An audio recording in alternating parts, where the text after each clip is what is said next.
పేపర్లో తప్పులపై 4 వారాల్లో తేల్చండి. OU ప్రొఫెసర్లతో committee వేయాలని హైకోర్టు ఆదేశం. పోస్టుల భర్తీపై గతంలో సింగిల్ జడ్జి ఇచ్చిన తీర్పును సవరించిన డివిజన్ బెంచ్.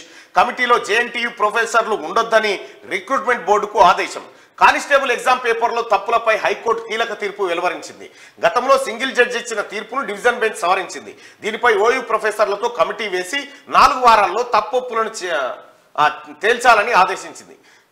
సివిల్ కానిస్టేబుల్ రాత పరీక్షలో 4 ప్రశ్నలను మినహాయించి వాల్యుయేషన్ చేయాలన్న సింగిల్ జడ్జి తీర్పుపై దాఖలైన పిటిషన్లను బెంచ్ విచారించింది.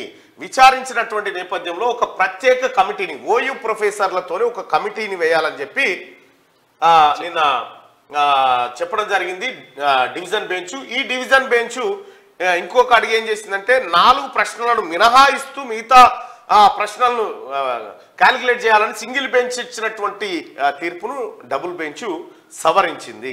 మరి ఇక్కడ ప్రధానమైనటువంటి సమస్యలు 2 కనిపిస్తా ఉన్నాయి. ఒకటి 46 జీవో రద్దు, రెండోది 4 మార్కుల వ్యవహారంలో ఏం చేయబోతా ఉన్నారు.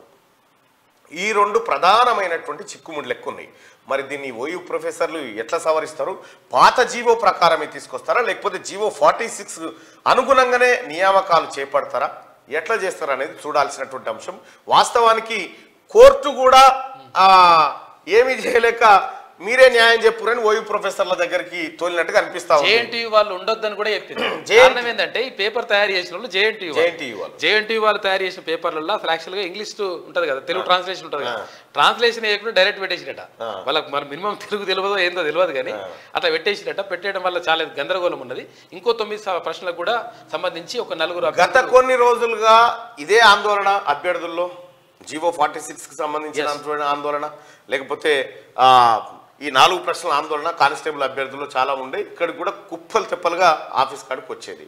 సరే, ప్రభుత్వం ఏదో ఒకటైతే కోర్టు త్వరగా నిర్ణయం తీసుకోవడానికి చొరవ చూపింది, ఓ కమిటీని వేయాలని చెప్పింది. దానిపైన ఎలాంటి నిర్ణయం వెలువడుతుందో తెచ్చి చూడాలి మనం. అయితే కొంచెం ఇబ్బందికర పరిస్థితులు ఉంటాయి. ఎందుకంటే ఇప్పుడు గతంలో సెలెక్ట్ అయిన వాళ్ళు ఉంటారు కదా, కానిస్టేబుల్ అభ్యర్థులు ఉంటారు కదా. ఇప్పుడు ఒకవేళ ఈ 4 మార్కులు అటు ఇటు కావడం వల్ల, తర్వాత షఫ్లింగ్ ఏమైనా జరగడం వల్ల వచ్చినోడికి పోతుంది, పోయినోడికి రానోడికి వస్తుంది. ఇటువంటి పరిస్థితులలో కొంచెం గందరగోళమే ఉంటుంది. అది గతంలో చేసిన ఆ ప్రభుత్వం చేసిన దుర్మార్గం అది.